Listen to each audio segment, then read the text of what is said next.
Hey there, I'm Lee Ullman here with some big news from the National Young Farmers Coalition. We're partnering with Heritage Radio Network on a special season of The Farm Report. It's all about what's happening with the Farm Bill and how it impacts farmers and eaters. I am growing diversified vegetables on land that's been in our family for 150 years. And so with the pandemic, gentrification, property values going up, we had to sell the land and we lost it. Join us as we uncover the untold stories behind this massive piece of legislation that shapes how we grow our food, what we eat, and so much more. The problems we have had, those are things that come from earlier Farm Bill and USDA policy, right? Like Earl Butts, get big or get out. You know, it's my responsibility to know not only what I'm eating, but then like how that all came to be. And realize like, wow, like this piece of legislation, all this money, like it's technically something that I support as a taxpayer. While Congress debates the next Farm Bill, this is not just an invitation to listen. It's a call to action. Be part of the conversation. Subscribe to the Farm Report on Heritage Radio Network, wherever you listen to podcasts.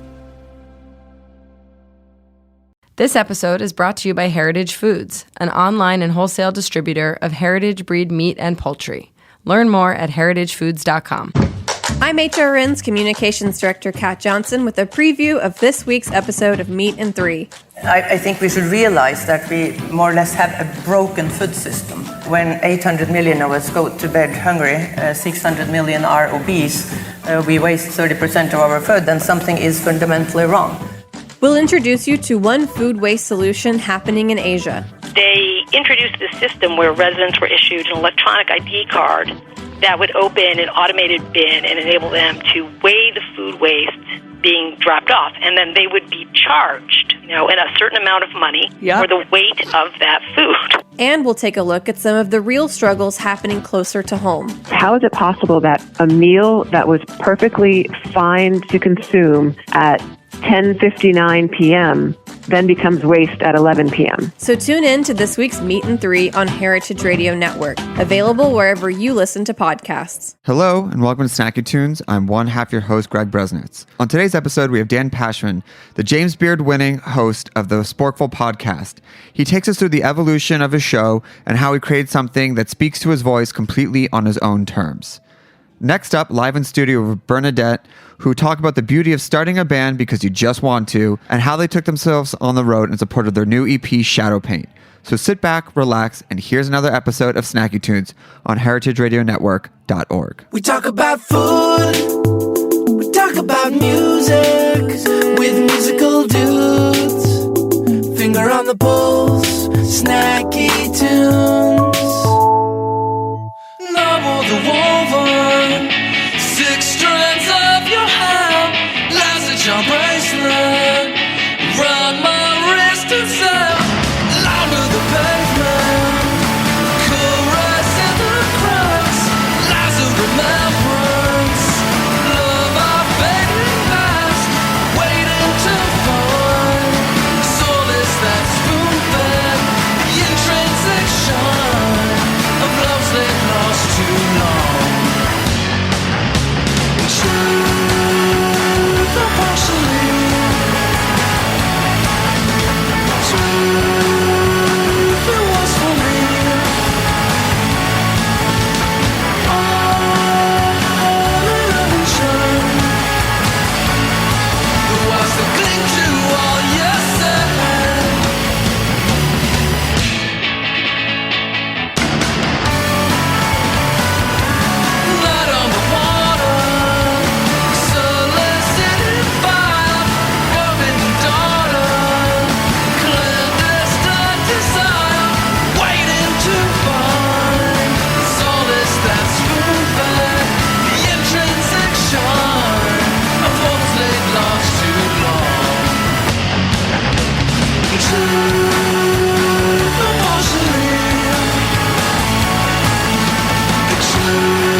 Hello and welcome to Snacky Tunes. I'm one half your host, Greg Bresnitz. I'm sitting here with Dan Pashman, the James Beard award-winning host, creator, omnipotent voice of Sporkful. None of us are truly omnipotent, Greg. No, but with a good editing suite, we can seem that way. Let's take that again.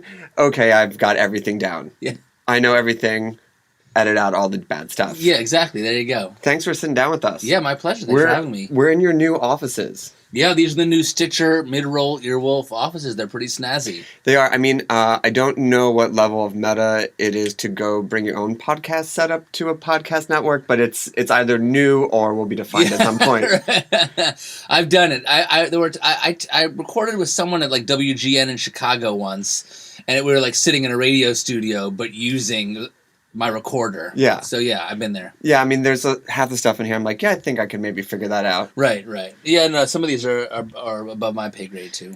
You got your start in New Jersey, born, raised. Yep. And you also didn't take the circuitous route of being from like the food standpoint. You started in journalism. How did you get your start, and where did it fall into place for you? I mean, my career track was pretty much always like media, communications, journalism, radio. Like it was like newspaper. I was in the high school newspaper, college radio. Worked in newspaper and radio when I got out of college. So like my background's always radio. The food thing is what sort of came later, and that was sort of after I had lost like 6 jobs in 8 years, doing news radio, news talk radio, and all that. And I wanted to start a podcast. Friends of mine were starting podcasts. I figured this must be the future. What could I host a podcast about? And I was like, well, I feel like maybe I have this different approach to food. Before we get to that, when you were in high school, did you have any of those like breaking stories? Like, did you bring down any like teachers or anything along those lines? Or what was the focus of the writing in high school? I mean, I did kind of everything at some point. I started off like I had like the girls' field hockey team was my beat, like in freshman year. The passion, we need you on that. Right. There were, I definitely did not bring anyone down. I definitely was kind of a little bit of a loudmouth who was, liked to use the newspaper to criticize the administration or certain teachers, and which was a good learning experience in its own way. And we had an advisor the first few years named Mr. Dunn, who was really great and learned a lot from him. And he was tenured and he was experienced and he was willing to defend us when we did what journalists are supposed to do, because he, to defend us to the administration when we did what journalists are supposed to do, because he felt, I think, I never had this exact conversation with him, but that that's what we're supposed to be doing.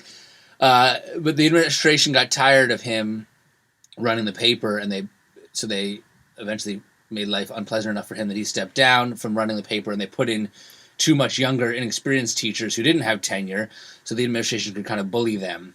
And the paper became a lot less fun at that point, because they were they just lived in constant fear of upsetting their bosses. It's a really amazing lesson that you got from high school, that you can see where like defense of journalism, free press, and then the powers that be going, we don't like what you're saying. You're just students. Right. Get back to the field hockey games. Fortunately, Greg, that kind of stuff only happens in high school. Just it doesn't happen in real life. Yeah. But I mean, through that time and into college, like when did you feel that you began to take on, like what was your first defining piece as like, oh, this is my style of journalism, or these are the type of stories I want to tell? Was it an article or a news piece or a video piece? I'd say it was probably in high school, but not in the newspaper. I wrote like an underground newspaper magazine that I called the Badminton Journal. That started off as just sort of like coverage of our high school badminton class, but then it morphed into just sort of like satire of everything happening in the school. And I would like print out only 10 copies and like hand them out, and like kids would like take them into the bathroom to read them. And it was a very top secret thing. This was of course before the digital age, so you had to have it on paper. And I would like stay up very late writing these satirical articles, making fun of people and teachers and the administration in the school. And under your name or a pseudonym? Honestly, I don't remember, but everyone knew it was me. I mean, It was not a big school. I was like, I don't think the administration never really got a hold of it. No one really I never really got in trouble for it, but it was something that I was like known for among probably 10 people. And why the badminton team? Because I love badminton. Do you still play? No, I mean, like, that was the first time I ever played badminton in high school, and I loved it. I thought it was so fun. And we had rankings in our class, and like, I don't know what it was about it, but we just got really into it, me and some of my friends. So I started writing this newsletter. And you mentioned that you went through like a number of jobs. You kind of probably came to in the time that the landscape for media was changing. What did you face, and what truths did you have to kind of face within yourself as it evolved? Yeah, I mean, that's a good question. I mean, first of all, it was just, like you say, a combination of the internet and technology changing everything about media, changing all the traditional career paths, basically, like like those scenes in the movie where you're on the bridge, on the canyon, and the wooden planks start falling out, and, like that's basically like I started at one end thinking like, okay, this is the bridge I need to cross to get to my career, and then like I graduated college and planks started falling. What year was that? I graduated in 1999. Okay, so a little bit before things really began to change. Right, well, it was the dot-com bubble when I graduated, Okay. and then in 2000, 2001, like, is when the bubble burst. So there was a lot of the technology was creating a lot of tumultuousness, and then there was that recession of the early 2000s, and then the Great Recession under George W. Bush, and so those two recessions combined with technology have it just kept pulling the rug out from under my career, and kept making shows get canceled, even ones that seemed promising. And so the truth that I had to face was just sort of like, got to the point where it was like, am I going to be able to have the career that I want? Am I going to be able to do the thing that I love? And starting the Sporkful podcast really was like a last ditch effort to do that. I was like, well, if I own this thing and I create it myself, at least no one can cancel it but me. So that now I've eliminated the first issue that keeps screwing up my career, is that other people keep canceling the shows I work on. Now no one can cancel it, but can it be successful enough to provide a job? was the thing that I had to worry about. And so for a number of years it didn't, as it slowly grew. Because you're in year 9. Yeah, January 2010 was when the Sporkful launched. So almost in year 9, and underwriting for podcasting when you started was not a thing, or did it start as when we started Snacky Tunes 10 years ago, our episodes are archived, and then one day I woke up and I said, we're podcasters, this is amazing, we've been ahead of the curve this whole time. Right. We didn't even know it. That's right. So did you start, was it a podcast, did you view it that way, or did that evolve as well? Yeah, no, it's definitely a podcast, and I definitely thought, this is the future. I've been working in radio all this time, like it's going to go to it's already starting to go to podcasting. This is going to be where it's all going, and I want to get in on it early. So it was very intentional, and it was very much with the goal of trying to create something that would be long lasting, that could be a career. But those are pretty pie in the sky aspirations, and it took several years before it was even a part-time job, and several more years before it was a full-time job. And you mentioned that you had a different point of view. What was the point of view at the beginning that you felt that you said you could bring to the table and add to the conversation? Well, if I had a different point of view, was my point of view about food, which was I'm not a trained chef.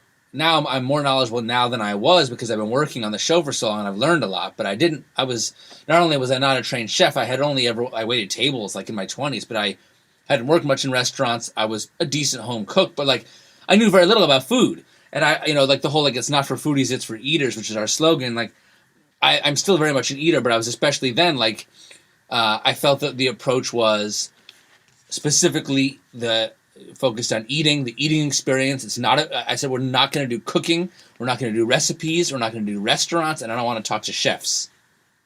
I want to talk to my friends about the foods that we love to eat, and I want to obsess in ridiculous detail about how to make those foods as delicious as possible. Did you find the obsession was a good place to hang on to because you didn't have that background? You're like, oh, we're going to talk about the perfect bite, how to make everything better.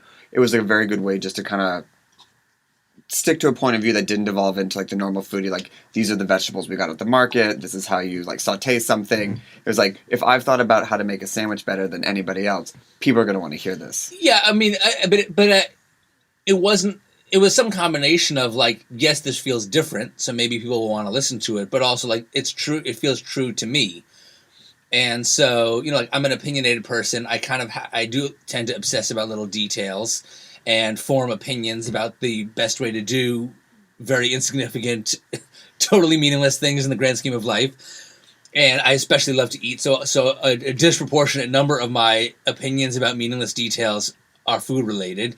So So there were. I will admit, like there was something strategic about it that like, oh, this feels like something that no one else is doing. But it also like, it's not that it felt like I could do it because I couldn't do the other things. It's like it felt like I could do it because it's what I do anyway. Because this is my personality.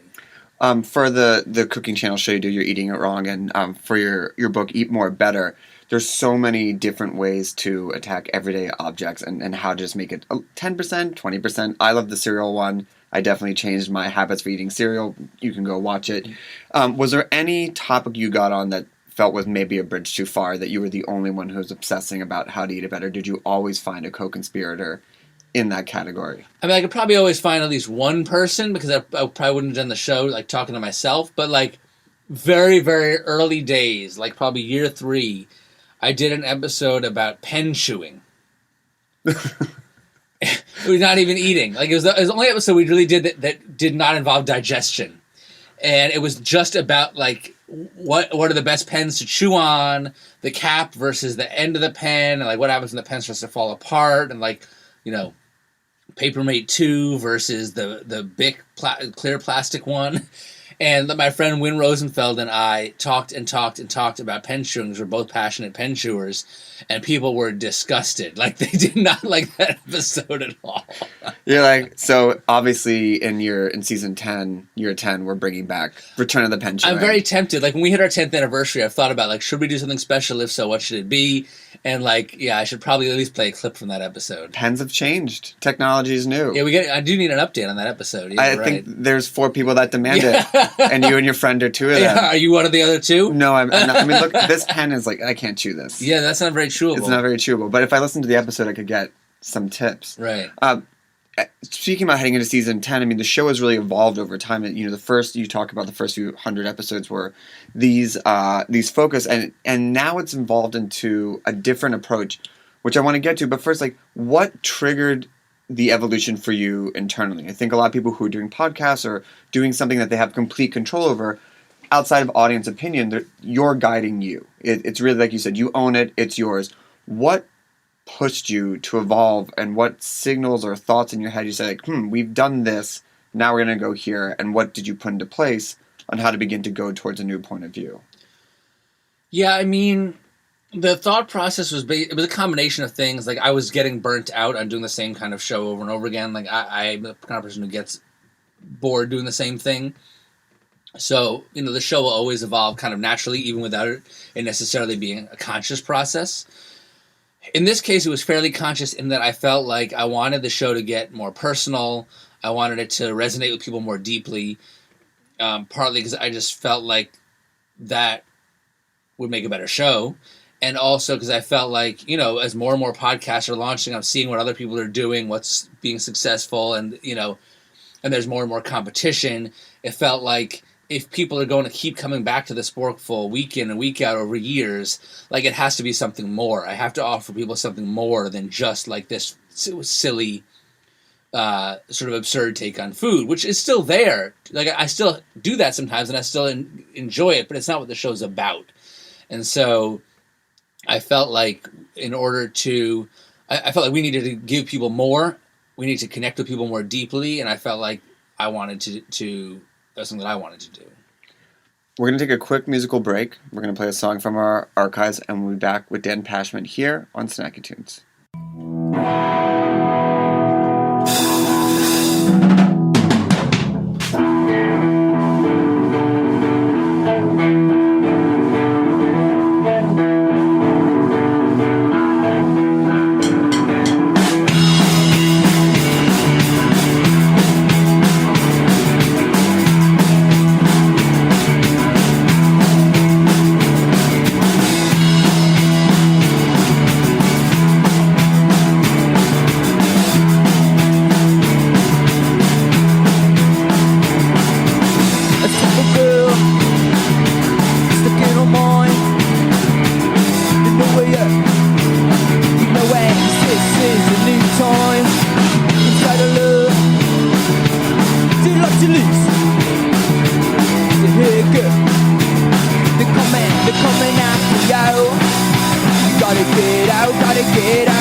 gotta get out, gotta get out, gotta get out now. You gotta get out now. Yeah, you gotta get out of here. Get out of here. Get out of here now, my baby. Get out of here.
One of the things that really drew me into the Sporkful was the humanity that comes through the show.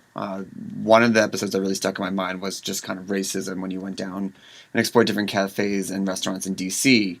That's when I really thought, I'm listening to something different. How has your view of humanity changed since you evolved your show? Well, I think that current events have had more of an impact on my view of humanity than anything that's happened on the show. So in that sense, my view of humanity has become more pretty bleak. But I think that's the answer to that exact question. But I think sort of like related to what you're asking is kind of like, if there's something that I've learned from working on these more serious topics of race and culture and identity, and this isn't exactly the deepest thought, but like just how important it is to try to put yourself in other people's shoes. And it's easy to say that, and it's easy, and I know that a lot of people do it in a very superficial way. They do it in a way so that they can say they did it, just so that they can shoot that person down, but they don't do it in a meaningful way. And I think a lot of these discussions about race and culture end up getting turned into like, is it racist or is it not? Is this person racist or are they not? Or is this offensive or is it not? Is it okay to say or is it not? Is this character problematic or not? And some of those discussions are more useful than others, but like they all kind of have a problem, which is that they cause people to dig in their heels. And they kind of trigger gut impulse reactions, and people just form a quick answer, and then they just want to be right. And so I think that a much better question to ask is not like, is it this or is it that? It's more like, put yourself in the other person's shoes, really put yourself in the other shoes, really take a minute and think about what their life has been like and what their life is like and what experiences have led them to feel the way they do about this issue. And then at that point, can you see it from their point of view? Like, can you, even if you don't fully agree, like, can you at least understand why they see it the way they do? You know, and that, I feel like that's a much more useful, productive question to ask. Why do you think food is the vehicle to be able to put yourself in other people's shoes? Well, it's a vehicle. It's certainly not the only one, but everyone eats. So it's universal.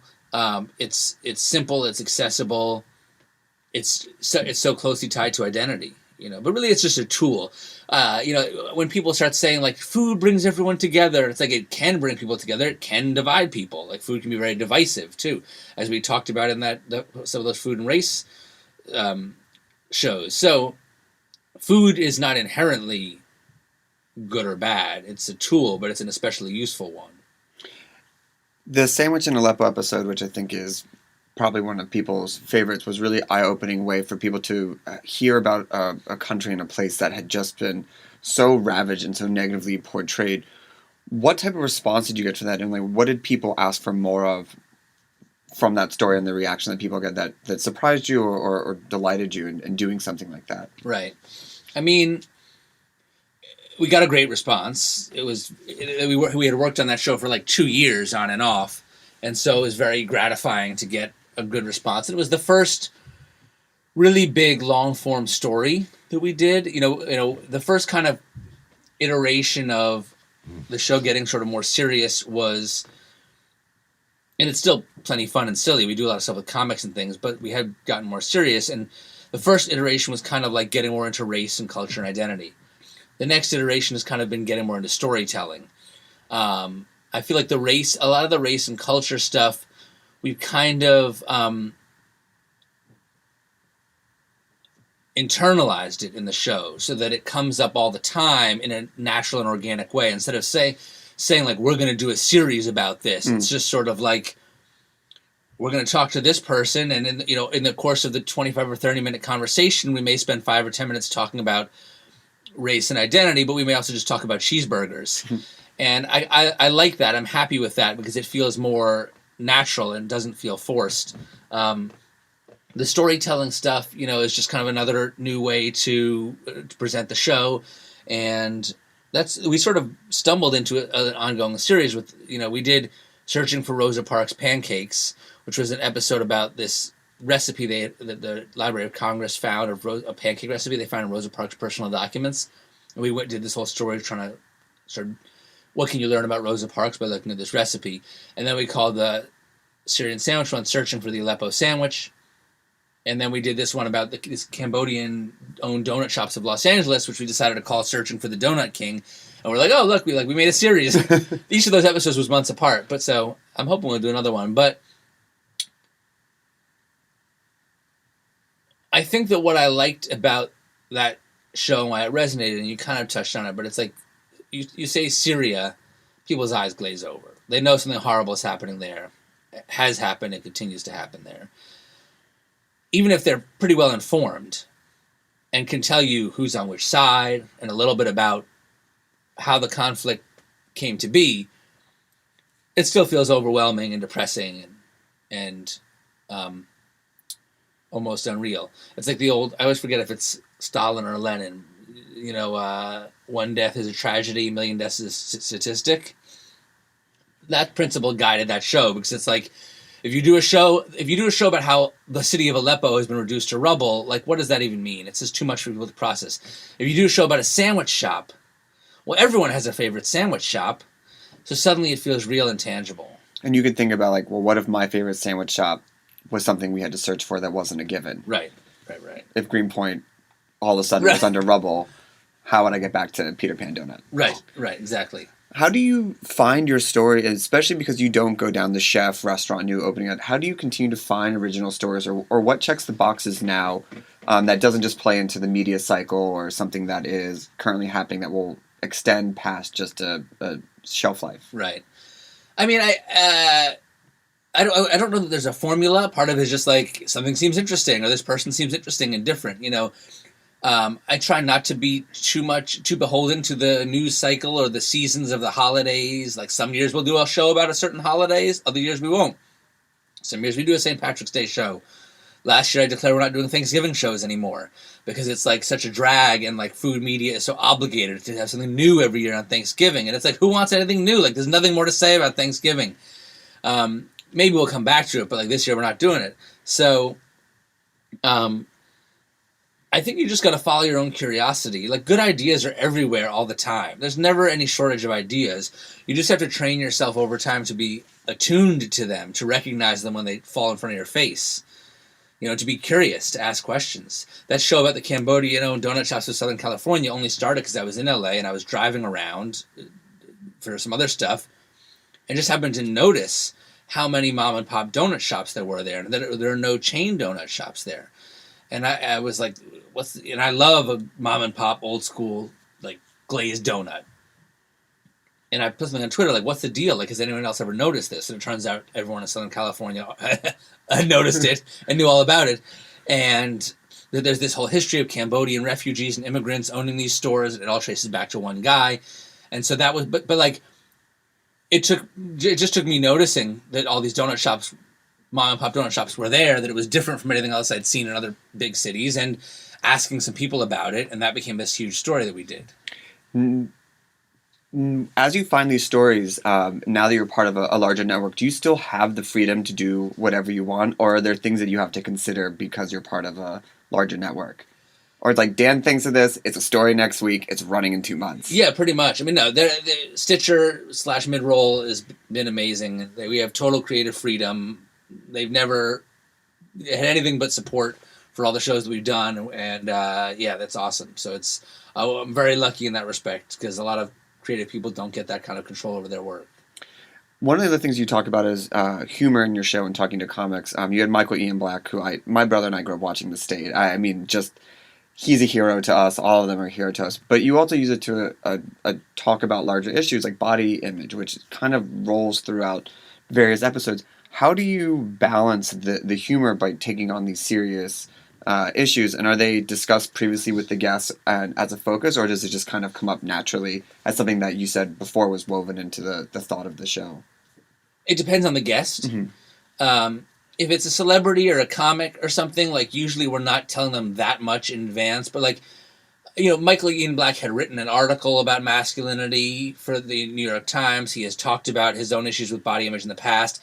People who get interviewed a lot, like, you're not likely to ask them something they're going to be like, oh my, how dare you ask me that? Like they're usually pretty game. And comics and entertainers are also like accustomed to being very open about themselves. Most are. And so it's not so hard to get them to open up. It's the challenge is doing it in a way that's thoughtful enough that gets them excited about the conversation. And the listeners get to hear a different side of them than they've heard before. So in terms of balancing comedy and humor, I mean, but in terms of balancing humor and the more serious stuff, like, it depends on the guest. I mean, it helps that I like very dark humor, so I find it's very easy for me to flip between between joking around and then like making sort of very dark jokes about serious things. So that probably eases the transition. We first met when you were taping Ask Mimi, which was one of the best live podcast tapings that I have seen. Oh, thanks, man. How do you guide someone so iconic as her to do a new type of media, and how did you craft that together to create the show, and making sure that she doesn't get lost, but while still focusing for the listening audience? Yeah, I mean, Mimi. First of all, like, Mimi's amazing. So that's the first thing, is pick a person to work with who's already amazing. But I love the role of like point guard at a live show or like, I'm not so interested in being the star personality. Like, certainly you don't go into my line of work if you don't like being the center of attention. But I'm not interested in doing a show that's like all about me. I get a lot of pleasure from picking my spots where I make it about me, but then also bringing things out of other people. I love the sort of team feeling of like, we're making a show, we're putting on a show, and whatever serves the best show is what I'm going to do. And sometimes that means me stepping forward and talking about myself, and sometimes it means me shutting up. Mimi's amazing, so that helps, as I said. It's just, part of it, doing live shows, is just experience. Certainly I go in with a plan, although we did some early Ask Mimi tapings, and the feedback that I got from a couple of folks here at Stitcher whose opinions I really respect was, you're preparing too much. You're overproducing. Don't prepare so much. Like, you have good instincts, trust your instincts. Because people could feel me trying to manage the thing on the stage. So I took that note to heart, and I made a new rule for myself that when I do a live show, I'm only allowed to take one piece of paper onto stage with me. All my notes have to fit on one piece of paper. How big's the paper? A regular piece, 8.5 by 11, but 2 sides. Okay. Yeah. One piece of paper, and it's a pretty big font, because I need to be able to glance at it quickly and see what it says. So it's like, it's not big paragraphs of text. It's like bullet points and the bare minimum that I need to make sure I remember. And that's it. And like a lifetime's worth of experience. And experience helps. Yeah, I mean, certainly I think I'm better at doing live shows than I was a few years ago, and doing it helps, and doing it more often helps. It's a matter of having your mind in several places at once, which is a hard skill. You're listening to the person, you're thinking about what you might say or where it's going to go next. You're also attuned to the audience, you're attuned to what you're recording. Live shows are a unique challenge because you're kind of doing two different types of shows at once. It's one thing in the studio to just talk for 2 hours. It's nice to do an interview and you'll be like, this is kind of hit or miss, but we tape for an hour and a half and I really only need like 25 or 30 minutes to make a show. So that's fine. But you can't do a live show like that. If only 25 or 30 minutes out of your 90 on stage is good, that was a shitty live show. And your audience suffered for the other 60. Right, exactly. So, but the flip side is that if you're constantly moving things along on stage to make for the best possible live show, the most energy and to move past slow points as quickly as possible, and not to take chances by asking a question where you're not really sure if it's going to pan out or not. Like when you're in a studio, you can just cut it. If you do that too much, you may make a great live show, but then you realize, like, wait, we didn't tape enough to stitch together a great episode. So that's a unique challenge. You always got to like rely on the fact that the live energy will carry you through. So like you can kind of do some stuff that might end up being a little slow live, but it will be great in the podcast, and you can kind of like the audience will stay with you for that. I found. You won the James Beard Award this year. Congratulations. Thank you. What changes for a podcaster when they win the James Beard Award? It's funny because like most awards, it's nice to win awards, but the few awards we've ever won, like even if they were fairly prestigious, like didn't have any real impact. This one you felt a real impact, partly just because it's one of the few industry awards that everyone knows. Like even people who don't know anything about food have heard of the James Beard Awards, and so it impresses people right away. But the biggest impact that it had was that, and look, this is the fourth time I was nominated. We didn't win the first 3 times.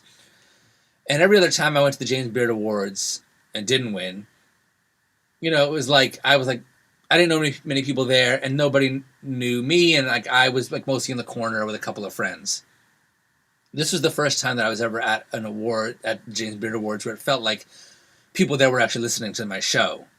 That was really exciting because there's a lot of super smart, talented, amazing people there. So to have those people who you admire coming up to you and being like, oh my God, I listened to your show, was an exciting thing. So more like it just kind of made me feel like you asked earlier about like what was the driving force behind the early days of the Sporkful, like what was it inside of me? I forget how you put it, but basically like mostly it was just like the fear of losing my job or the fear of having to like go to law school or do some job that I didn't want to do or not being able to live out my dream career. That's what has motivated me. And winning the James Beard Award and seeing the reaction from people in the world of food media, it was the first time that I felt like, oh, this, like, we made it. Like this thing actually is going to continue to exist for a while. Like it was the first time that I felt like we were on solid footing. Like this thing exists. It's been around. It has a reputation, and people know about it. And I don't ever want to get cocky, and I don't want to lose a little bit of that fear because I think that's a good motivator. But I don't necessarily need to worry about going out of business tomorrow. Dan, thank you for being on Snacky Tunes. Where can people listen to the Sporkful, follow you, get your tips? Yeah, I mean, the Sporkful, anywhere you get your podcasts. Stitcher is my personal favorite, but full disclosure, they produce my show, so I'm biased. At the Sporkful on Twitter, Instagram, Facebook, the whole 9 yards. Great. Well, we've got another song from our archives, and then we'll be back with the second half of Snacky Tunes. Yeah.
This episode is brought to you by Heritage Foods. Heritage Foods was founded to sell ancient breeds of livestock and poultry that were becoming extinct, largely because industrial agriculture willfully pushed healthy heritage breeds aside for more profitable, faster-growing animals. Rare heritage breeds are saved when popular demand increases and farmers have the incentive to raise them. This Thanksgiving, we encourage you to buy a turkey from Frank Reese's Good Shepherd Poultry Ranch. Frank's turkeys are 100% purebred heritage, 100% pasture-raised, and 100% antibiotic-free. Turkeys are available in 2-pound increments. You choose your size. Don't wait. Pre-order your Heritage Thanksgiving turkey today at heritagefoods.com. Welcome back, Snacky Tunes. I'm one half your host, Greg Bresnitz. In studio today live, we have Bernadette. Welcome to the show. Thanks for having us. Thank you. Want to tell people who you are, who's on acoustic guitar and who's on keys? I'm Ricky. I'm on guitar. I'm Bianca. I'm on keys. Welcome. So nice to have you in here. Proper first, I would say this is like we're in winter now. Yeah. Oh, yeah. Oh, definitely. I feel like we didn't get, I had like a nice fall jacket. I didn't get to really wear it. We're just now, game on, winter. I'm wearing a cardigan right now. That's just, Just a proper indie rock kind of like cardigan ready to kind of smooth into the winter. Exactly. Brought out the beanie today. I know. For the first time. I definitely thought we had more time. Yeah, right? Yeah. No, Yeah. fall was too minimal. Well, we just flew by. Never heard a season. It's Got as minimal. but yes, minimal. May 29th, 2016 was your first Instagram post. That's true. What was the conception of the band, and how did you begin to say, we're in a band? Did you have songs? Did you say we were going to make a music project together? Where did it start? It started, Bianca and I had we were friends, and we were hanging out, and we were just talking. We were literally having like oysters one day, and we were talking about how she always, she's like, I've never been in a band, but I love music, and I'd love to be in a band. I was like, well, let's start a band, let's do it. We just did it. That was it. And so that yeah. post that you just discussed, that was literally the first time. That was it. That was the conception of the band right there. Did you have it over oysters? Like, did you put the post up and get the banner thing, or was there a difference between oysters, band name, decision? That picture was taken at Momenette, and that was at the moment that it was like, okay, we have a band name now. We're in a band. This is our band. We started a band. And for not being a band, did you play instruments before, or was it just like no instruments, no nothing? You're just like, I just want to be in a band. So Ricky's played instruments. I've messed around with guitar, but nothing like really. I've never played keys before, so. I mean, it's very like 1970s through 1990s way to like, I want to be in a band, so we're in a band. Yeah. So what was the evolution? I know that you talked about that. It wasn't really until you became a trio that you became a band, but like, what was that year from the first Instagram post, getting the name? What was that first year like? Bianca and I got together and we kind of wrote some things, and then our lives just, we were busy with life, and it wasn't until probably about a year after we conceived the band that we were like, well, actually, I was offered to play a solo show, and then I was like, you know what? This would be a perfect opportunity to turn this solo show into the first Bernadette show. So we corralled some friends and we made it happen. And where were the songs in that process? And what was it? What made it on the EP? Were those EP? Were those songs back then, or was it just certain songs? You're just playing the time just to say, we're going to play a show, and this is what we have. The EP, those songs were all pretty much written within a month period of each other. It was really kind of because of that show that those songs even came about. So I wrote the songs, and then we went into the studio about a month and a half after that first show, and that's when we recorded the EP. And for you, for dabbling in guitar and never playing keys, how is the evolution? Like, what is the mindset of saying, I want to be in a band, and then the actual work that it takes to get to that place? Well, I definitely... both public and private. Yeah, I definitely didn't know what I was getting into. It was funny. Like, the first time in the studio, everyone was like, you are having the most bizarre experience, like, in the studio for the first time, and, like, didn't even play a show yet. That's, like, unheard of. So, it was definitely interesting. And was the to learn all these instruments self-taught? Is it how are you doing it, or how have you done it? Just do it. I don't know. Not much thought. Yeah. Just kind of one. I mean, note no, in front of the it's other. definitely like, it takes hard work and practice. But yeah, you just do it. Can we hear a song? Sure. Yeah. What are you gonna play for us first? I guess we'll start with the first song on the EP. It's called Forever an Instance. Great. Here we go with Bernadette live on Snacky Tunes.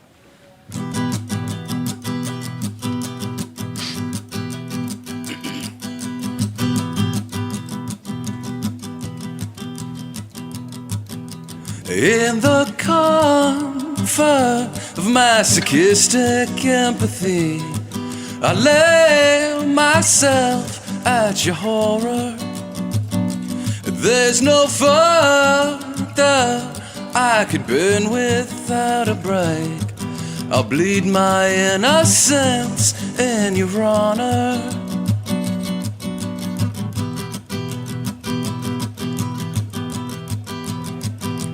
When the light fades and the silence hangs, and your boredom lays down all its clutter, you can bury me gently underneath the lily white chains of your armor. And you direct my helpless lust for you. And you direct my helpless lust for you.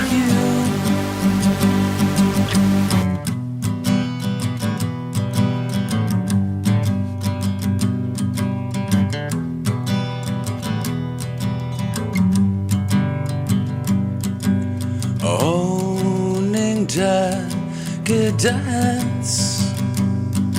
forever and instance. Isolation, isolation, isolation.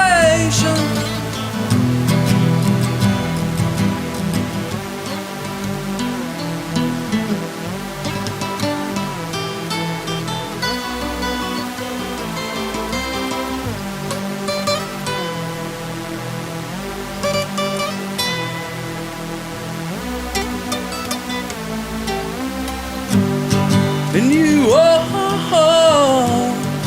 direct my helpless lust for you. And you direct my helpless lust for you. My helpless lust for you.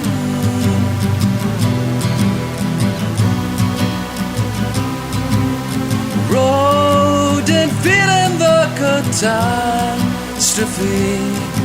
of love's been branded on me, oh, so sweetly.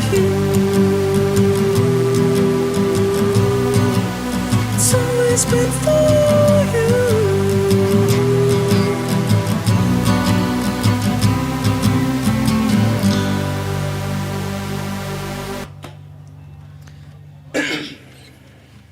Before we get to the Shadow Pain EP, one more follow-up question. Yeah. What was it about being in a band that you wanted without really having much experience in playing instruments? Or what was it that spoke or called to you? I mean, I've always loved music. I always loved the idea of being on stage. And I mean, Ricky always tells me I'm like a natural born performer. And I feel like I kind of knew that before. So it was just something I needed to like actually do. She's got to take those dance moves, natural dance moves to the stage, you know? And it just called to you. Yeah. It's really interesting when those things speak to you and you don't have really a good reason, or you can't put your finger on it, Right. you can't trace it back. You're just like, it's just inside. Yeah. It's just part of you. Exactly. And then when you did your first show, how did it feel? I was terrified. Yeah, I mean, it was one of the scariest / coolest moments of my life. Like, a bunch of friends came and supported me, and after we played, like, everyone in the band just gave me a big hug, and it was a moment that I'll never forget. That's incredible. Yeah. When you were doing the EP, it was more than just the three of you. It was a huge group of friends. How did it come together, and what was the recording process?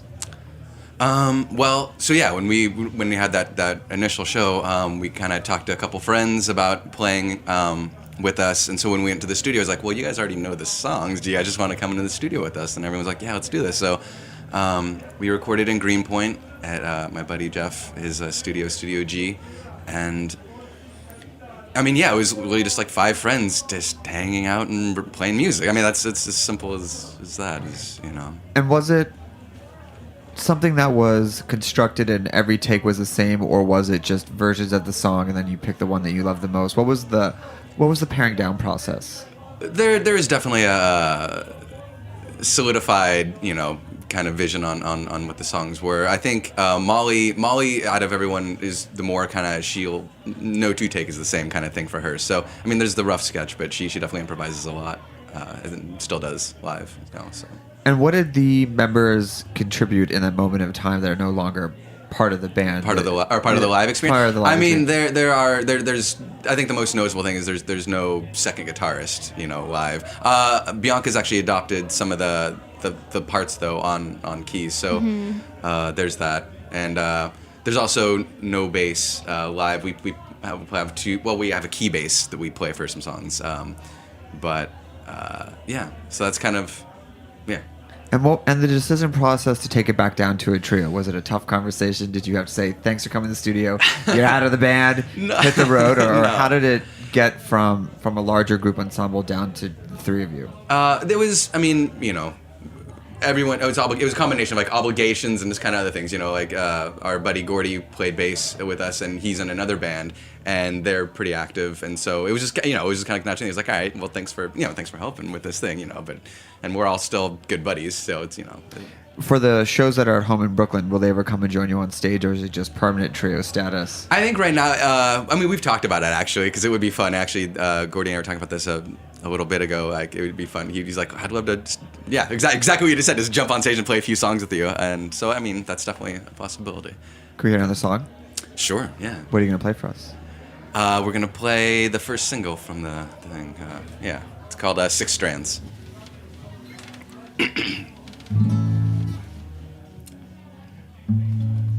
Be a different version of it, but it'll be the same, you know, same hit song that, you know, everyone's dancing. I wore the woven 6 strands of your hair as a charm bracelet round my wrist and stared onto the pavement, caressing the cracks as a remembrance of our faded past, waiting to find solace that spoon-fed the intrinsic shine of love's laid lost too long. Truth or partially,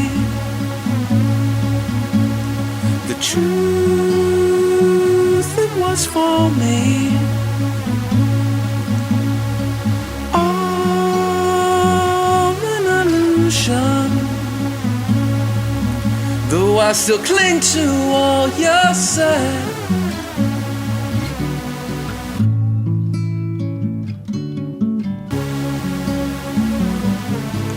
Not on the water, collected in fire, sorbetting daughter, clandestine desire, waiting to find solace that spoon-fed the intrinsic shine of hopes they'd lost too long. In truth or partially, the truth that was for me, all an illusion, though I still cling to all you said. No, we are is what we were, a failed man you were, a failed man you were. No, we are is what we were. A failed man you were. A failed man you were.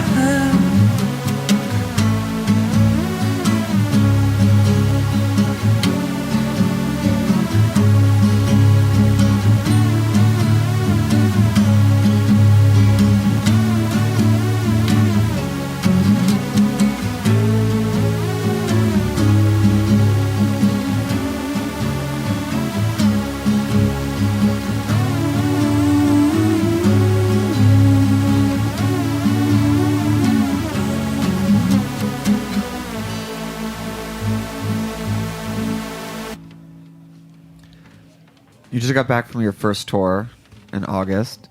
Same terror as your first show, or old pro by this time? I mean, more excitement, you know, because you're like going on tour. We went to a bunch of places I've never been before. And, you know, in the beginning, it's like, oh my God, I don't know how I'm going to do this. But then by the end of the tour, it seemed like so natural, like just playing every day. You know, it was like second nature. So it was a really good experience. Any experience that burst the bubble and removed some of the glamour from the our near-death experience? Do you want to take this one, Ricky? Oh, please. So there was a bed in the back of the van. We were driving, and so Bianca and Molly were taking a little nap in the back, and we just left Detroit.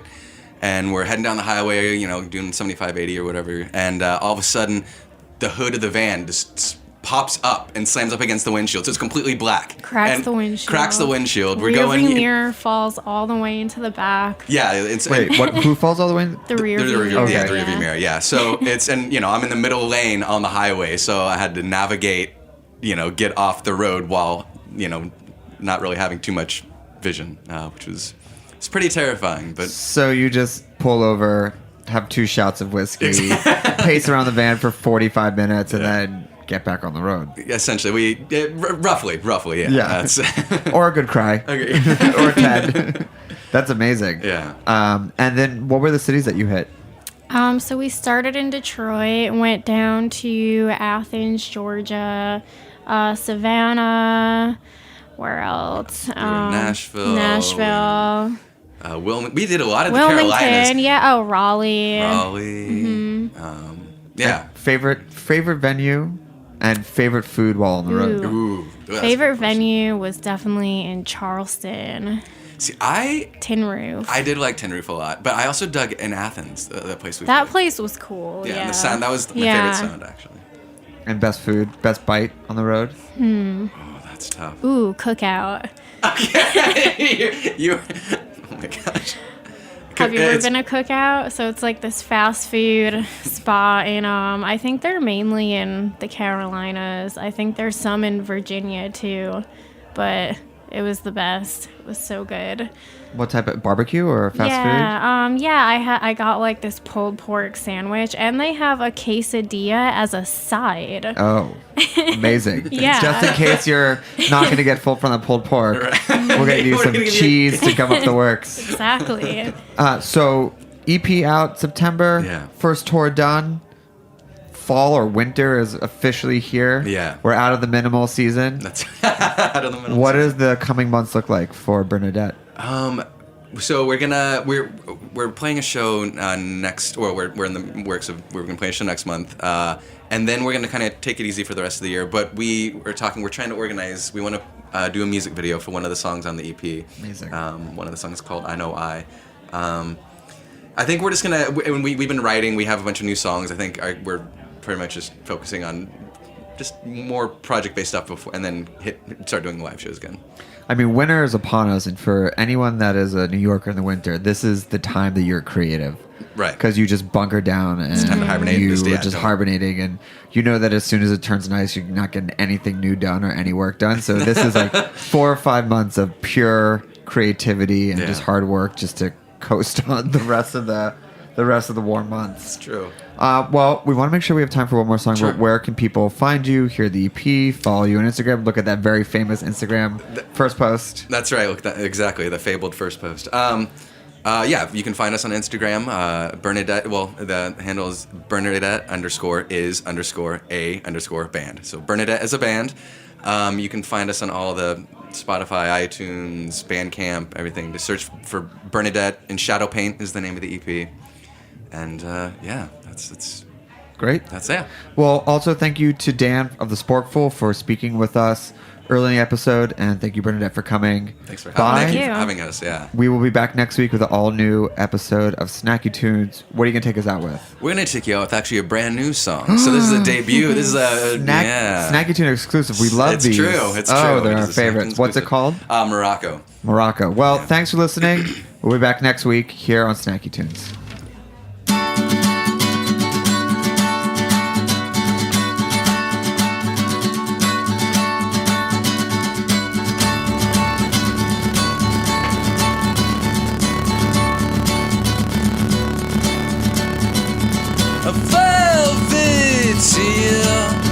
Bashful heart, run sweetly in a crooked line.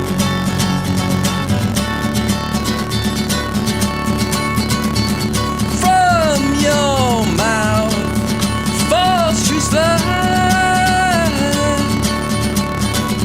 It's flagrant burst, exquisite.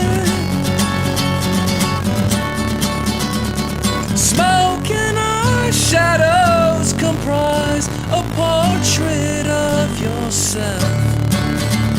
Smoke and our shadows comprise a portrait of yourself.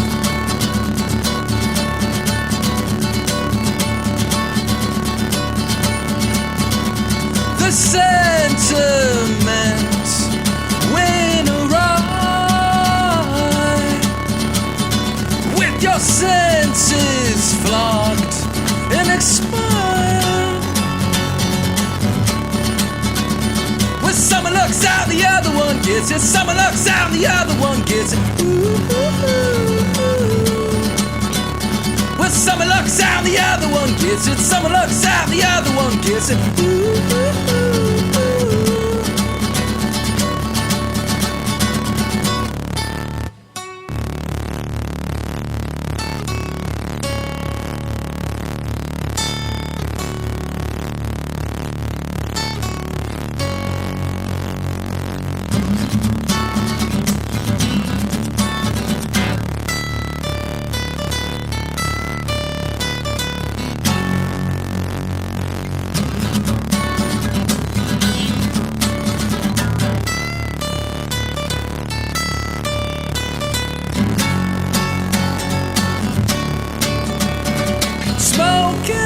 Shadows comprise a portrait of yourself. Smoke and our shadows comprise a portrait of yourself. Wonder why, wonder why, wonder why.